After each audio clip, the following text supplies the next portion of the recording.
Hi, this is Julie at Love's Beginning with a message called Floating Up to the Surface.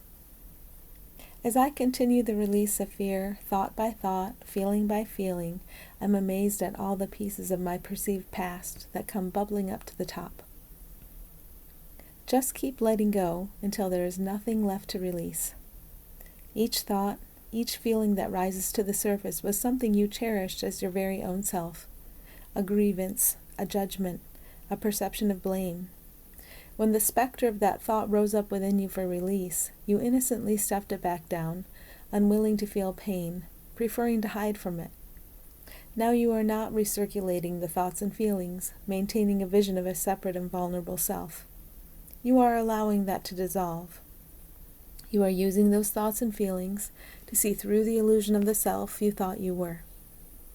The way you are allowing the false self to dissolve is by observing events, noticing reactions if they come, and reminding yourself of your willingness to release fear in all its forms.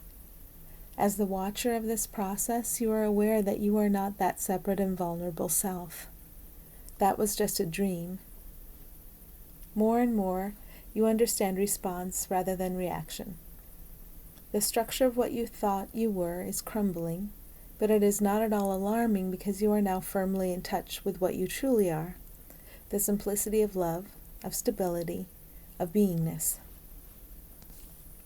I now understand the great fear I felt alongside the great joy in the wake of spiritual awakenings in 2010 and 2015. There was this wonderful opportunity in the knowledge that we are all one, but also deep, deep fear in losing what I was still attached to, my separate identity. Because of my experiences after these awakenings, I now feel I understand mental illness so much better. It is amazing to me that people who are labeled mentally ill are actually showing signs of moving away from our collective dysfunction toward true knowledge of who we are. But the pain-soaked world does not recognize what is happening. Instead, we try to pull people back to what we call normal.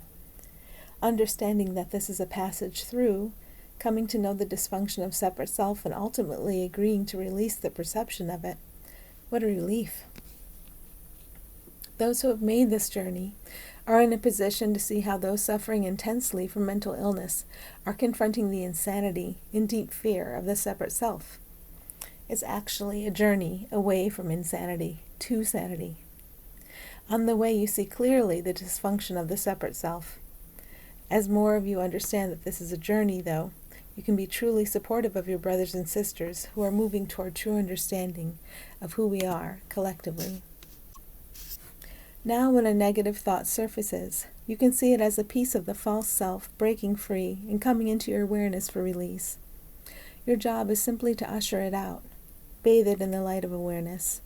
Be willing to feel it on the way out. Notice its effect. Notice that it's not anything you want. Over and over again, you are affirming that you know who you are and do not need to build a shaky, false version of yourself. The part of you looking at the negative thought and meeting it with the light of love is love itself. That's who you are. In the light of that, the negative thought is entirely unnecessary as a guide. Love can take care of everything. In the light of your very own self, and the true self of all others without exception, it is very easy to see the accumulation of negative thought built into the structure of a separate self as the innocent mistake it was. Remember, as you encounter negative thoughts and contracted feelings, not to fear them as signs of dysfunction. These thoughts and feelings are on their way out, and you, as the awareness of love, are ushering them out of your experience. Celebrate and appreciate your freedom. Thanks for listening.